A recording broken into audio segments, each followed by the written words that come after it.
Hello friends, कैसा हो सब लोग। आई होप आप सब ठीक होंगे। मैं हूं मंजी सैनी और यह आपका और हमारा beautiful channel MS tutorial.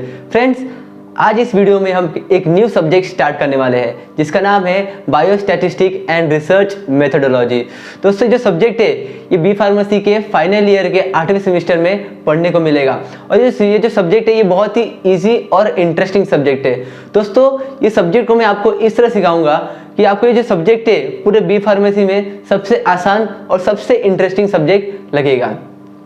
Okay, तो आज के इस सेशन में हम देखेंगे कि एक short introduction about biostatistic and frequency distribution. तो ये जो सब्जेक्ट है इसमें जो क्वेश्चन जो होते हैं मोस्टली जो एग्जाम में जो क्वेश्चन होते हैं वो 30 से 40% थ्योरेटिकल आते हैं और 60 से 70% क्या होते हैं, न्यूमेरिकल। ओके, यानी थोड़ा हम ये जो सब्जेक्ट है ये मैथमेटिक्स को डील करता है। भले ही हम बायोलॉजिकल फील्ड से है, means B pharmacy biological field है, लेकिन हम मैथमेटिक्स इससे सिखाएंगे कि आपको जो सब्जेक्ट है बहुत ही इंटरेस्टिंग और आसान लगेगा। ओके, तो चलिए स्टार्ट करते हैं बायोस्टैटिस्टिक। फ्रेंड्स, बायोस्टैटिस्टिक सीखने से पहले हमको एक समझना पड़ेगा स्टैटिस्टिक क्या होता है। तो स्टैटिस्टिक यानी बेसिकली हिंदी में इसको हम बोलते हैं सांख्यिकी। ओके, यानी कि हमको नंबरों से खेलना पड़ता है। स्टैटिस्टिक यानी बेसिकली हम बात करते हैं कि नंबरों से हमको आंकड़ों से खेलना पड़ता है। ओके, तो स्टैटिस्टिक को हम डिफाइन कर सकते हैं कि जो स्टैटिस्टिक होता है means statistic is the science, okay, it's a science which is used to studying the method of collection of data, यानी डाटा को हम कैसे कलेक्ट कर सकते हैं। Okay, which is used for studying the method of collecting the data। Okay, अभी data collect करने के बाद हम उस डाटा को एनालाइज करते हैं। मीन्स नेक्स्ट स्टेप क्या होगा, एनालाइजिंग। अब एनालाइजिंग के बाद क्या होगा, इंटरप्रिटेशन है, यानी उसका डिटेल्स जो मीन्स यानी जो स्टैटिस्टिक होता है वो जो किसी भी फॉर्मेट में ग्राफिकल फॉर्म में या फिर टेबुलर फॉर्म में उसको रिप्रेजेंट किया जाता है, तो उसको हम लोग को क्या करना पड़ता है, इंटरप्रेट करना पड़ता है।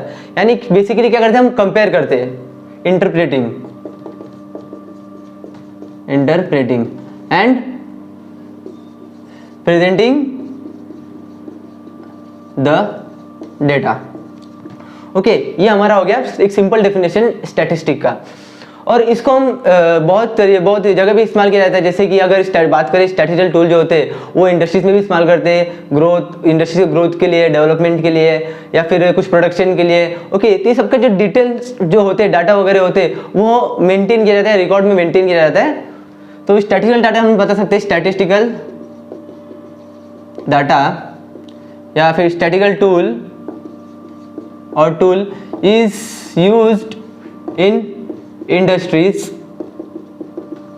For production, growth, okay, and development.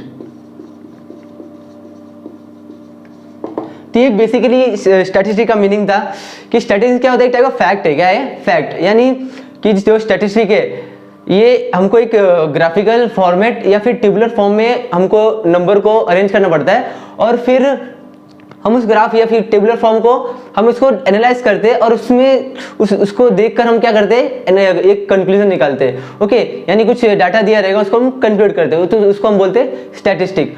और बायोस्टैटिस्टिक क्या होता है कि अगर जो स्टैटिस्टिक है यानी जो डाटा है वो अगर किसके रिलेटेड हो, लिविंग ऑर्गेनिज्म या फिर मेडिसिन के रिलेटेड हो या फिर कुछ बायोलॉजिकल ऑब्जेक्ट के रिलेटेड हो, तब उसको हम बोलेंगे बायोस्टैटिस्टिक। ओके, तो बायोस्टैटिस्टिक हम क्या बता सकते हैं कि ये स्टैटिस्टिक का क्या है, ब्रांच है। ओके, तो इस biostatistic is the branch of statistic which is deal with or which is applied with biological और medical science। ओके, यानी अगर हमको कुछ डाटा जो दिया, अगर वैक्सीन के रिलेटेड दिया है या फिर डिजीज के रिलेटेड कुछ डाटा दिया है, तो उस डाटा को हम क्या बोल सकते हैं कि ये बायोस्टैटिस्टिक है। तो हम बात कर सकते हैं और ये बायोस्टैटिस्टिक में कि अगर ये मेडिकल साइंस में जो स्टैटिस्टिकल टूल है वो हम किस लिए इस्तेमाल यूज कर सकते हैं कि जो in medical science the statistical tool is used for to relate the to collect the data about the various disease, okay, various medicines that are used to treat the various disease. In medical science,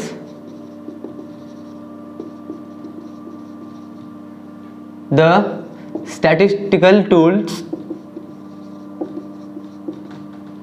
are used to collect the fact or data related to the use of medicines for controlling of various disease. Okay तो ये simple एक statistic और बायोस्टैटिस्टिक का एक short introduction था कि basically statistic और बायोस्टैटिस्टिक क्या होता है।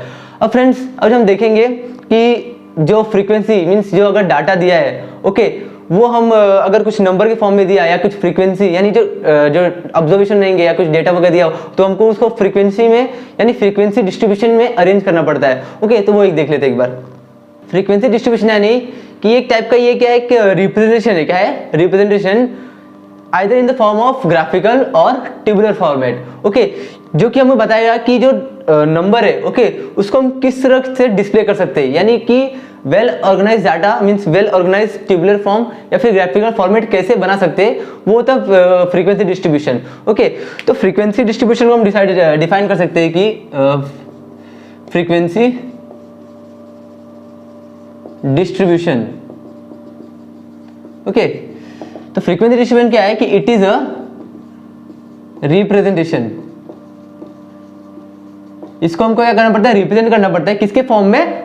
ग्राफिकल फॉर्म में या फिर टेबुलर फॉर्मेट में। Okay it is a representation either in the form of tabular और ग्राफिकल फॉर्मेट। ओके इसके बाद में हमको क्या करना पड़ता है? डिस्प्ले करना पड़ता है। लेकिन ये क्या बताता है हमको? ये हमको क्या बताता है कि नंबर ऑफ ऑब्जर्वेशन यानी जो नंबर दिया रहेगा ओके फ्रीक्वेंसी यानी कितना बार रिपीट हुआ रहेगा उसको वो हमको बताता है फ्रीक्वेंसी डिस्ट्रीब्यूशन। यानी it display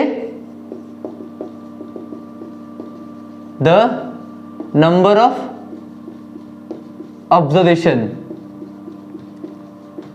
okay it display the number of observation with in a given interval. Okay तो ये हमारा क्या है? Frequency distribution. जैसे कि फॉर एग्जांपल एक एग्जांपल समझते, जैसे फॉर एग्जांपल अभी मेरे पास ये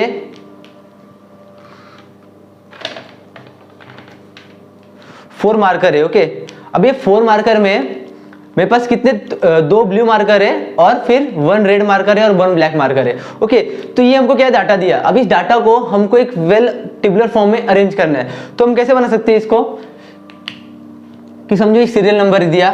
ओके पहले सीरियल नंबर कितने मार्कर? 1 2 3 मार्कर। ओके फिर हमको क्या है? Colour of the marker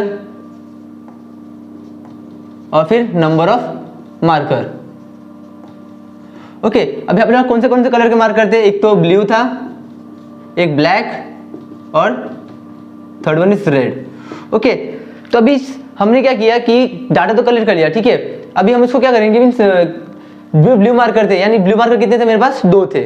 okay तो there are two marker, two blue marker. और ब्लैक मार्कर कितने थे? 1। और रेड मार्कर कितने थे? 1। यानी कि हम इस तरीके से कि किसी भी डाटा को हम क्या कर सकते हैं? एक वेल ऑर्गेनाइज टेबुलर फॉर्म में कन्वर्ट कर सकते हैं। तो इसी चीज को हम बोलते हैं फ्रीक्वेंसी डिस्ट्रीब्यूशन। ओके तो इस फ्रीक्वेंसी डिस्ट्रीब्यूशन में हम अभी सीखने वाले हैं कि क्यूमुलेटिव फ्रीक्वेंसी क्या होता है और हम उस क्यूमुलेटिव फ्रीक्वेंसी को कैसे निकाल सकते हैं और किस तरह हम इसको फाइंड कर सकते हैं, वो इस देखने वाले हैं।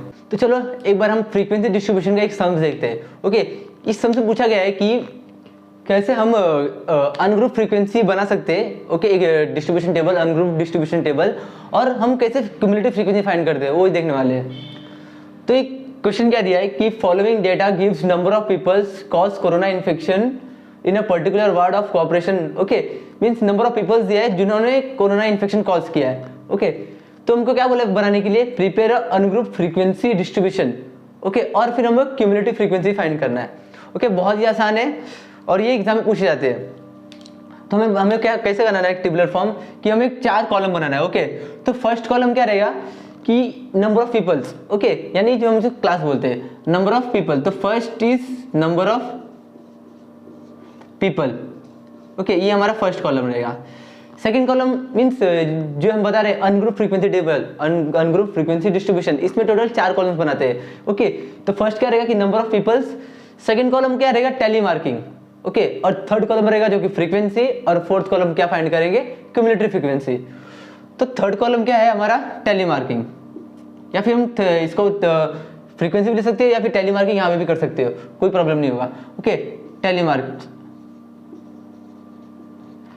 फोर्थ कॉलम रहेगा हमारा frequency, and last one is cumulative frequency.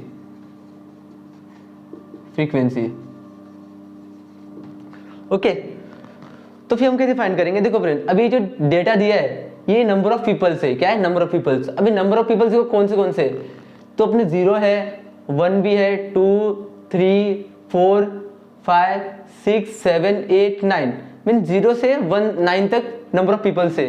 Mean इतने से number of people corona infection cause किया, मीन एक पर्सन ने किया गया है। तो फिर हम क्या करेंगे, जो नंबर ऑफ पीपल्स है उसको प्रॉपर लिख देंगे। तो 0 1 2 3 4 5 6 7 8 9, ऐसे दिख रहा है कि नहीं, ओके 9। तो ये हमारा हो गया नंबर ऑफ पीपल्स। और फिर बाद में हम क्या लिखेंगे, फ्रीक्वेंसी यानी ये जो नंबर ऑफ पीपल्स है ये कितना बार रिपीट हुआ है यहाँ पे वो देखेंगे। तो सबसे देखो 0 कितना बार रिपीट है, तो 0 कितना बार रिपीट हुआ काउंट करेंगे, 1 2 3 4 एंड इज 5। ओके, तो फ्रीक्वेंसी कितना हुआ 0 का, 5 हो गया। इसको हम प्रॉपर अरेंज करते हैं ऐसा।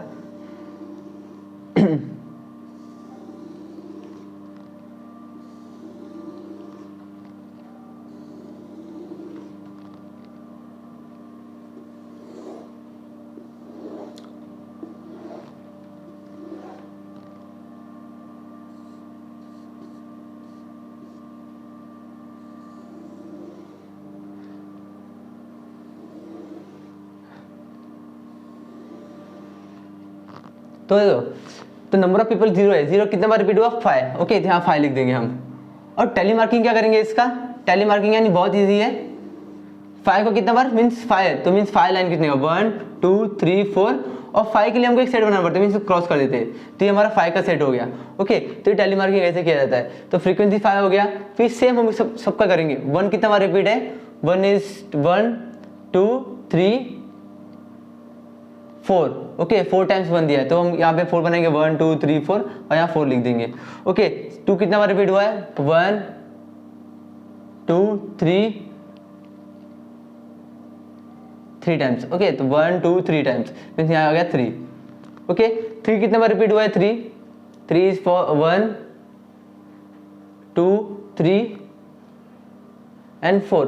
ओके, तो हमको इस तरह काउंट करके कितना बार जो रिपीट हुआ उसको हमको फ्रीक्वेंसी लिख देना है। तो हमारा फ्रीक्वेंसी हो गया। मींस ये क्या है, अनग्रुप फ्रीक्वेंसी डिस्ट्रीब्यूशन है। 4 कितना बार हुआ है, तो 1 2 3 4। ओके, ये 4 हो गया। एंड 5 कितना बार रिपीट हुआ है, 1 2 3 4 5 6। Okay, 6 time this is 6 time repeat हुआ है। 6 कितना बार रिपीट हुआ है, 1 2 3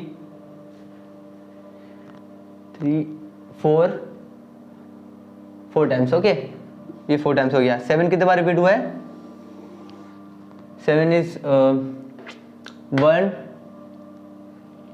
2 3 4। ओके, 4। 8 कितने बार रिपीट हुआ है, 8 इज 1 2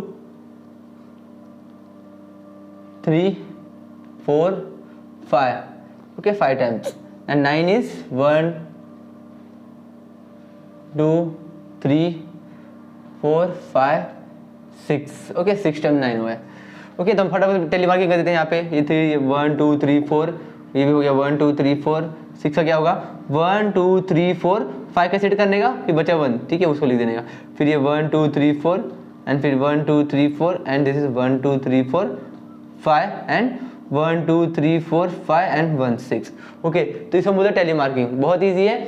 अभी क्यूमुलेटिव फ्रीक्वेंसी कैसे फाइंड करते हैं? क्यूमुलेटिव फ्रीक्वेंसी फाइंड करने के लिए हमें जो स्टार्टिंग वाला है ओके उसको एज इट इज लिख देने का, ओके 5 एज इट इज। अभी इसको लिखने के बाद हम क्या करेंगे, जो सेकेंड जो रहेगा क्यूमुलेटिव फ्रीक्वेंसी उसमें ना ये और ये ऐड करने का, ओके तो 5 + 4 9, ओके देन इसके लिए क्या करना है, ये 9 को 3 से ऐड करने का, 9 + 3 12, ओके फिर यहाँ लिखने के लिए 12 और 4 का ऐड करेंगे।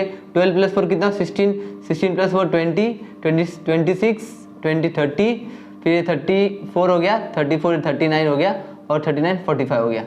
ओके तो इस तरह हम क्या कर सकते हैं, क्यूमुलेटिव फ्रीक्वेंसी को फाइंड कर सकते हैं। ओके तो ये हमारा क्या हो गया, एक परफेक्ट अनग्रुप फ्रीक्वेंसी डिस्ट्रीब्यूशन होता है और जिसे हम क्यूमुलेटिव फ्रीक्वेंसी भी फाइंड कर चुके हैं। ओके तो बहुत इजी था, ज़्यादा आसान, ज़्यादा हार्ड भी नहीं था बस क्या है कि हमें प्रैक्टिस करने की जरूरत है। ओके तो आज की इस वीडियो में बस इतना ही कि हमने देखा कि स्टैटिस्टिक का इंट्रोडक्शन क्या होता है और फिर हमने देखा कि फ्रीक्वेंसी डिस्ट्रीब्यूशन कैसे बनाते हैं और क्यूमुलेटिव फ्रीक्वेंसी कैसे फाइंड करते हैं।